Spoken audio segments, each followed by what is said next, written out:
عندما تقترب النفخة الأولى يرسل الله تعالى ريحا لينة ألين من الحرير، لا تجد عبدا في قلبه مثقال ذرة من إيمان إلا قبضت روحه، لأن الساعة لا تقوم إلا على شرار الخلق. ثم يأمر الله الملك إسرافيل بالنفخة الأولى، وبعدها صعق من في السماوات ومن في الأرض إلا من شاء الله، وتظل الدنيا هكذا 40 عاما ليس على ظهرها حي، ليس على ظهرها احد حي الا الله. الكل نام تحت التراب، لا روسيا ولا امريكا ولا المانيا ولا انجلترا ولا الصين ولا فرنسا. ويسألونك عن الجبال فقل ينسفها ربي نسفا فيذرها قاعا صفصفا لا ترى فيها عوجا ولا امتا. وعندما تخلو الدنيا وتبدل الارض غير الارض والسماوات يقول الله تعالى يا ملك الموت من الذي بقي من الخلائق. الانس ماتوا والجن ماتوا والملائكة ماتت. الملائكة عندما نزل قوله تعالى كل نفس ذائقة الموت قالت الملائكة لسنا نفوسا وإنما نحن أرواح طاهرة. فنزل قوله تعالى كل من عليها فان قالت الملائكة لسنا على الأرض إنما نحن سكان السماء. فلما نزل قوله تعالى كل شيء هالك إلا وجهه له الحكم وإليه ترجعون خرت الملائكة ساجدين لله وقالت سبحان من له البقاء وحده. ماتت الملائكة والإنس والجن والطير وكل ما على الأرض وما فوق السماء إلا ملك الموت. يسأله الله من بقي من الخلائق يا ملك الموت؟ يقول إلهي لم يبق إلا جبريل ولو وإسرافيل وعبدك الماثل الآن بين يديك. فيقول له الله اقبض روح جبريل يا ملك الموت.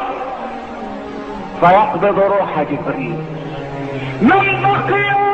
يقول ميكائيل وإسرافيل وأنا العبد الذليل بين يديك. اقبض روح ميكائيل يا ملك الموت. فيقبضها. اقبض روح إسرافيل يا ملك الموت. فيقبضها. ثم يسأله الجبار جل جلاله من بقي من الخلائق يا ملك الموت؟ فيقول لم يبق إلا أنا العبد الذليل بين يديك. فيقول له الله موت يا ملك الموت. موت يا ملك الموت. فيموت ملك الموت. وعندما يشعر بسكرات الموت يقول وعزتك وجلالك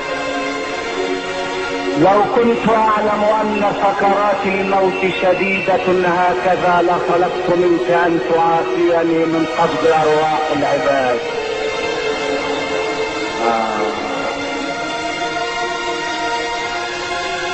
ويموت ويموت يموت ملك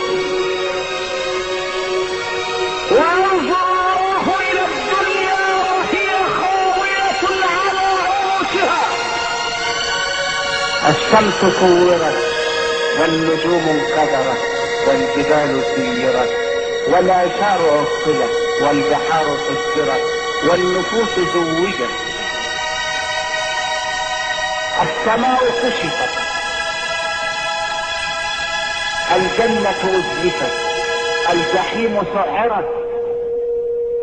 ينظر ربك إلى الدنيا وهي خالية فيقول يا دنيا أين أنهارك؟ أين أشجارك؟ أين بحارك؟ أين قصورك؟ أين الملوك؟ أين الملوك؟ أين أبناء الملوك؟ أين الجبابرة؟ أين أبناء الجبابرة؟ أين الذين عاشوا في خيري وعبدوا غيري؟ لمن الملك اليوم؟ لمن الملك اليوم؟